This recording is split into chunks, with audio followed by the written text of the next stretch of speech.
All right, hello again, everybody. This is the Fantasy Sports Boss with another fantasy football podcast for you.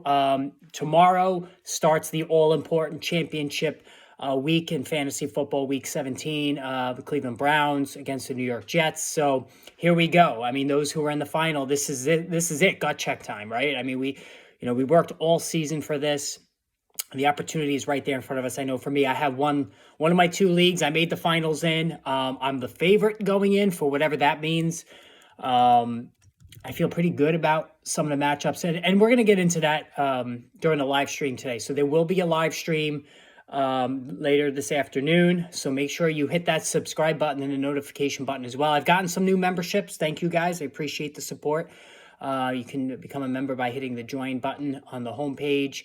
So now that that's all out of the way, let's get into the bones of the show today. And like I said, there's going to be a lot of podcasts now going forward, as opposed to the live stream. Once the season is over, the live stream start to lessen. I will definitely do at least one a week though, in the off season.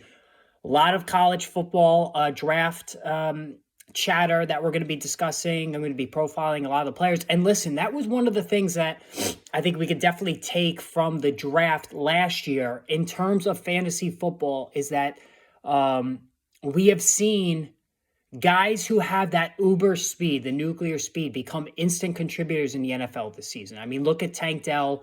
Look at Keaton Mitchell, who wasn't even drafted. Like guys like that, we need to focus on now as rookies that are a bit off the radar when it comes to next season in fantasy football. And also location. Rashee Rice, perfect opportunity with the Kansas City Chiefs. He wasn't, considered the top tier wide receiver prospect. He was in that, next batch of guys, round 2-3 range, generally considered to be that type of prospect. And he just ended up in the right spot with Pat Mahomes and Andy Reid-led offense, a team that really, other than Travis Kelce, didn't have anybody else. And we've seen the second half of the season how good he's been. So there's gonna be a lot of draft stuff. I have my first of two books, my yearly books that come out, the Prospect NFL Draft Guide. That will be coming out in February. I've already started working on it, going through all of the college football tape that I watch. And, I felt good about last year's book in terms of how I had these guys, ranked and graded. I did have, fairly positive stuff to say about Puka Nacua and Tank Dell, not anywhere near the projections that they ended up, putting forth on the field this season. I mean, it was just ridiculous, both of those guys. But and Nacua was another one, like good speed, excellent route runner, but came from a school that really, is generally off the radar compared to your Alabamas and your Clemsons and your Florida States. So that's another thing that we have to possibly zero in on a little bit more. So what I wanted to do today, it's Wednesday, so we have the practice reports coming out in terms of injuries. Ramondre Stevenson, is he going to play this week, or do we get another week out of Ezekiel Elliott, who's smashed 2 of the last 3 games as the starter?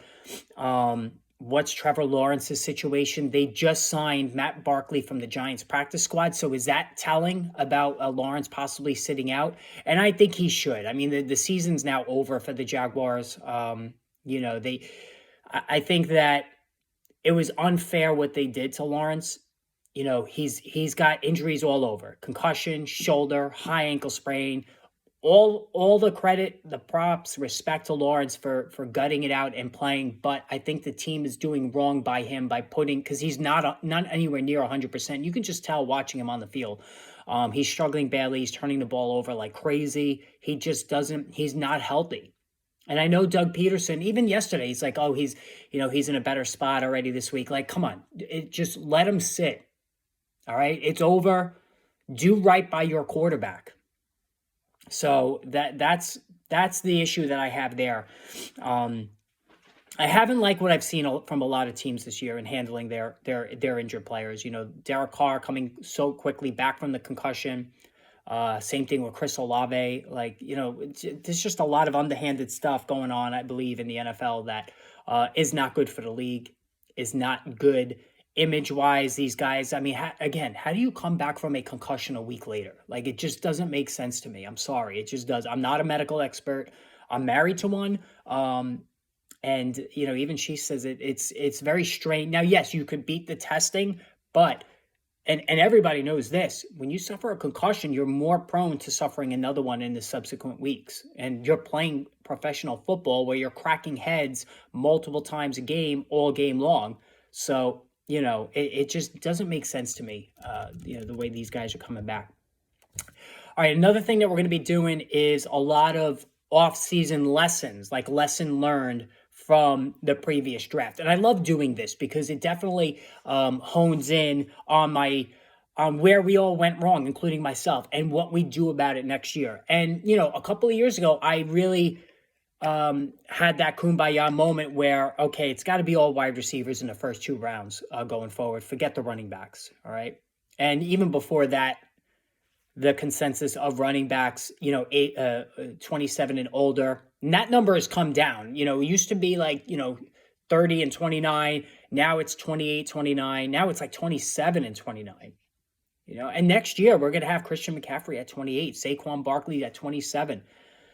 We saw this year guys who were 28 and older, Austin Eckler, Aaron Jones. Like, I know Aaron Jones has been good on when he's the rare times he's been healthy, but health and declining performance go along with guys who get older. Alvin Kamara, he's going to be 29, I believe, next year. And even, Alvin Kamara got a lot of positive fantasy football press this year, but he was more of a compiler. And really it was the pass receiving part of things that boosted his floor. He wasn't special as a runner. Alvin Kamara's rushing average, wasn't great. So, that's something that we have to keep in mind as well. Joe Mixon, his rushing average fell. I'm just going to pull up Kamara's numbers because I'm just curious where he was at in terms of average. But again, when these guys get older, that's what happens here. So right now, Kamara is at 3.8. So the last 3 years, he's been at 3.74 and 3.8. 3.8 is not good. Back in 2020, he was at 5. 4.7 2019. So we have seen that decrease. All right. Let me look at Joe Mixon. Joe Mixon is like the poster child for inefficiency, but also being a compiler. All right. So that's what we have to guard against going forward. When you're an older back. Now, if you're a younger back who doesn't have a glowing average like a Rachaad White and Kyren Williams, it could work. Well, not Kyren Williams, but Rachaad White. So Mixon at 3.9. So you could stomach that on a younger player because while the threat of injury is always there, it's not as prominent of a threat as it would be for an older back who's got all that mileage on him. So that's something we have to look at. But you know my stance. I'm not about the running backs for next year or any year in the first round. Now there's going to be temptations. Let's face it. Breece Hall in that 4, 5, 6 spot is going to be very tempting. Bijan Robinson with a new offensive head coach, hopefully. Let's pray. He's going to be very interesting to me. Let me take a look here. So obviously Christian McCaffrey is going to be the number 1 pick next year again. Like Christian McCaffrey is the number 1 pick now every year, but he's going to be 28 years old. And I'm going to repeat myself again. I've been saying it all the last couple of weeks. Austin Eckler coming off a blockbuster fantasy football MVP age 27 season. Everyone drafted him number 2 at running back for this season, and he has completely fallen off the map. Injuries, lack of explosiveness, just completely inefficient. And why? He's 28. Massive workloads the 2 previous seasons. McCaffrey has now had massive workload this season and last season. He's going to be 28. There is a lot of danger there for McCaffrey. The allure is still there, but I always stay true to the trends and the principles. So next year, now Nick Chubb is another one. He's going to be 28. There is a lot of mileage on Nick Chubb, and he doesn't catch the football. I'm out. Saquon Barkley, 27. Depends on where he ends up. I can see another year of Barkley. He's missed a lot of time with injuries, so the tread is still there. But you got, it's all about location. Derrick Henry, he's going to be 30. We've seen this year, the erosion is obvious. All right. He's done in my book. The next generation of guys now who are going to make up round one: Breece Hall, Bijan Robinson, Travis Etienne. Awful finish to the season because, again, him and DeAndre Swift, although Swift has been solid the last couple of games, not used to having this much work this far into the season because they've always been hurt.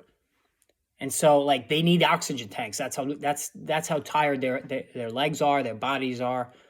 So I can give Etienne a pass. If they're going to keep using him the way they used him this season, then we're good there.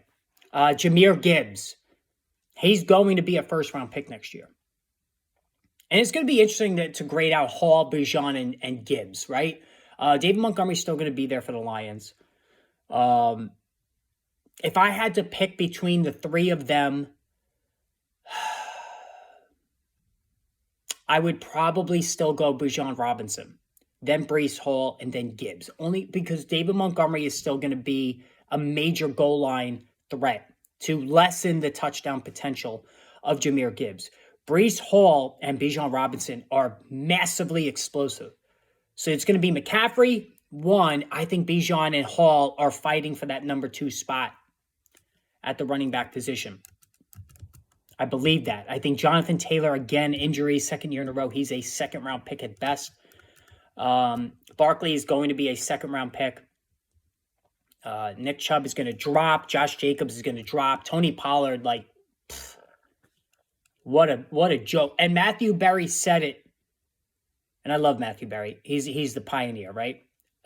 He said, in his opinion, Tony Pollard is the biggest fantasy bust of any position this season when you take away the injury factor, because he's played in every game. And I agree with it.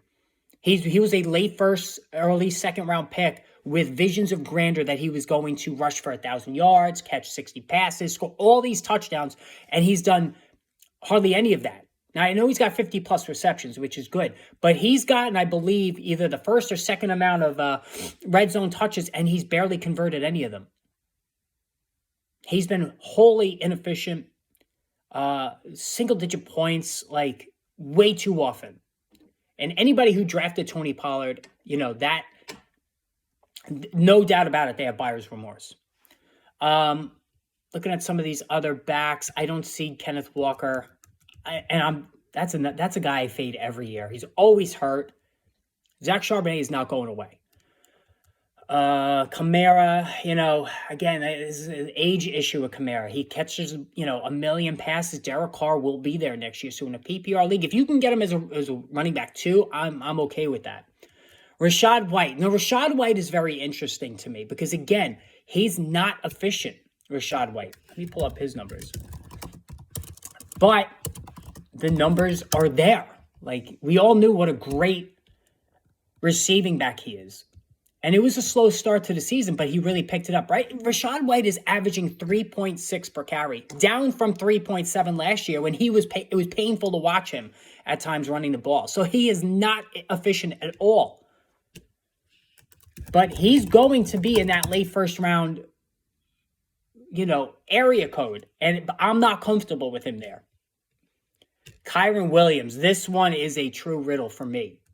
Over 1,000 yards. He's missed time. He's averaging 5.1 a carry, 9 rushing scores. The Rams don't throw to their backs as much. The rushing numbers have been unbelievable. He's got 30 catches. 3 more touchdowns in the passing game. So he's got 12 total scores, blockbuster. And when I give you guys my all value team awards, he's certainly right there at the top.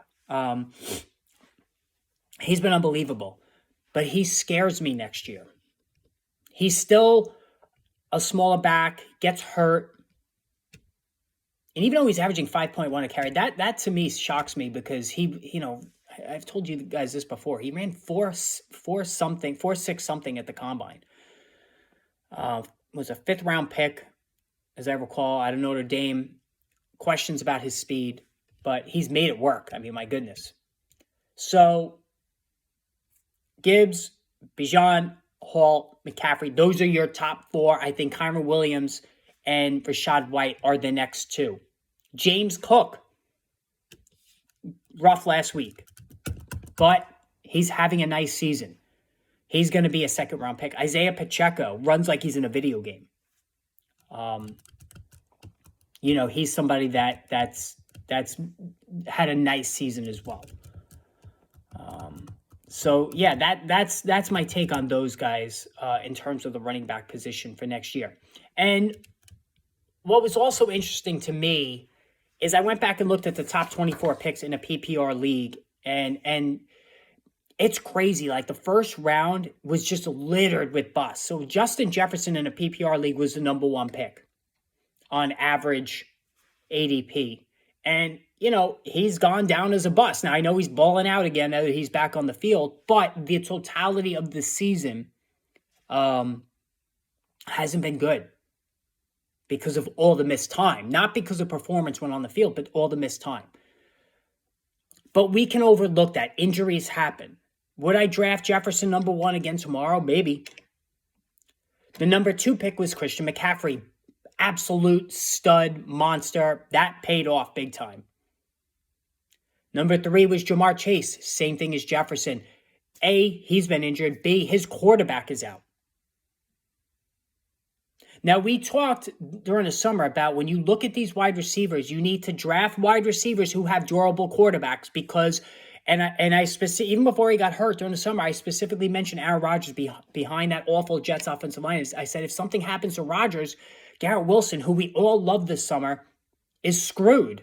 And while he's made the most of it, the best of a bad, ugly situation, it's been shaky, to say the least. And so then I said, get Stephon Diggs, because Josh Allen doesn't miss time, right? Get Justin Jefferson, because Kirk Cousins doesn't miss time. Well, look what happened.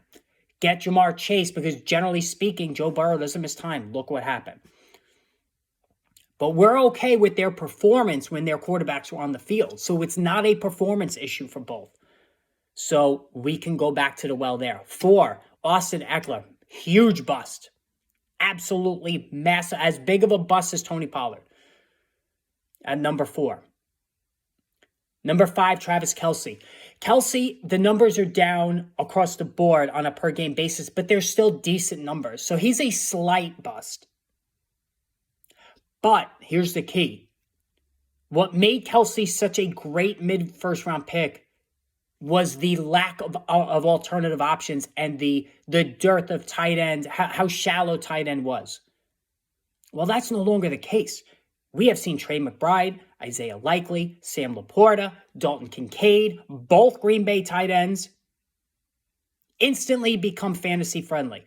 And now that lessens the need to draft Kelce in the middle of first round. We don't need to do that anymore. We could take McBride or Laporta, who I love both of them. And everybody's talking about Laporta. Trey McBride, I think, should be in consideration as like a 2, 3, 4 tight end next year. The guy is a stud. He really is. And so now Kelce, there is so much added depth now to tight end that we haven't seen in a really long time that there's no need to chase the top guys. And TJ Hawkinson, devastating injury, ACL and MCL. Who knows if he's even going to be ready to start next season. That was just a devastating injury. 6th overall pick, Tyreek Hill. Best pick of the round. Value, right? I know McCaffrey at number 2, but to get Hill at 6, whose numbers blow away Justin Jefferson and Ja'Marr Chase, unbelievable. 7 was Saquon Barkley. Nope. Didn't justify the draft spot. 8, Bijan Robinson. Not a knock on him, his ability. This is not a performance. It was a coaching issue, but he did not justify the 8th overall pick.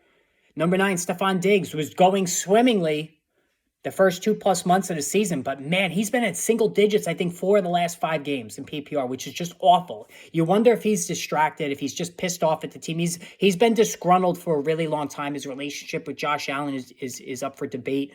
Is he tuning out? Is he checking out? I don't know. It doesn't look like he's giving full effort. But at number 9 overall, he's now really not justifying that. Let me go look at the tight end, at the wide receivers, where he currently sits. Because he was drafted at number 9. So right now, 1, 2, 3, 4, 5, 6, 7, 8. Like, you know what? He's wide receiver 8, and he was drafted at 9. Okay, that's not awful. So I won't call him a bust. Tyreek Hill's wide receiver 1, obviously. Number 10 overall, Nick Chubb, bust. Injury. Just devastating injury there. Number 11, Davante Adams. I told you guys avoid Davante Adams. I did not like that matchup with Jimmy Garoppolo. It has been awful. 1, 2, 3, 4, 5, 6, 7, 8, 9, 10, 11, 12, 13, 14, 15, 16. He's wide receiver 17. Is he going to be on the Jets next year? I think there's a very good chance. The Jets got to really consider, is it worth using their first-round pick to trade for Davante Adams? Because that would be unbelievable pairing with Garrett Wilson and Aaron Rodgers. Or do they sign T. Higgins or Mike Evans? I think T. Higgins younger is the better investment. Mike Evans is obviously a monster. Number 12 overall, CeeDee Lamb, wide receiver 2. Smash. Absolute smash monster. Now really in round 1, we won't call Diggs a bust. So I think four of those first 12 picks, and if you want to throw Kelsey in there, 5 of those first 12 picks justified their spots, that's awful for round 1. Now, round 2, it got better. 13 overall was Cooper Kupp. That has not worked out either because of injury. Puka Nacua right now, who is, wide receiver, I believe, 7. Amazing. So that has not worked out. Number 14 overall, Pat Mahomes. What the debate was, Jalen Hurts, Josh Allen, Pat Mahomes. Pat Mahomes is QB7 right now. Josh Allen and Hurts are 1, 2, respectively. So Mahomes at 14 overall, no, that did not justify itself. 15 overall, A.J. Brown. It's been a little bit of a roller coaster up and down, but that's A.J. Brown for you. Not as bad as it was in Tennessee because he's got better quarterback play. But yes, that has been a good draft pick there. Tony Pollard, number 16 overall, awful. Awful. Now, you look at the numbers, you think, he's got 800 yards rushing, he's got 50-something, he's got 50-something catches. Yes, but it is still not anywhere near 5 touchdowns, though. It's not anywhere near what you expected out of the guy. 17 overall, Derrick Henry. Derrick Henry, the numbers are not terrible, even though the average is plummeted. He's not the same player. Let me look at his, he's still, I believe 1, 2, 3, 4, 5, 6, 7. He's running back 8 right now. 972 yards, 11 on the ground. So, it's not awful. So I'll say that was an okay investment there. Number 18, Josh Jacobs, bust. Even when he was on the field, he wasn't playing that great. Number 19 overall, Garrett Wilson. Unfortunately, that's a bust. And that was completely due to Aaron Rodgers' injury. And all the respect to Wilson, he's played really, really good considering how awful his quarterback situation has been. Just goes to show you the level of talent he is. Number 20 overall, Amon-Ra St. Brown. Best pick of round 2. 100%. Number 21, Josh Allen. The best quarterback in fantasy again. All right. That was a good pick. 22 overall, Jalen Hurts. A lot of turnovers, but that pick has justified itself as well. Number 23, Jalen Waddle. It was a little early for him. And I talked about this. When you have 2 wide receiver 1 talents on one team, the second guy, the lesser of the 2, if you will, should not be drafted any higher than round 3. Jalen Waddle at the end of round 2, no.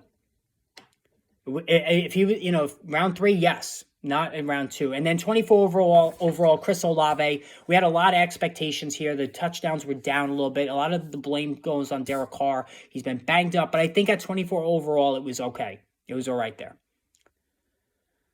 So, round 2, 1, 2, 3, 4, 5, 6 of the 12 were good picks. So we're better in round 2.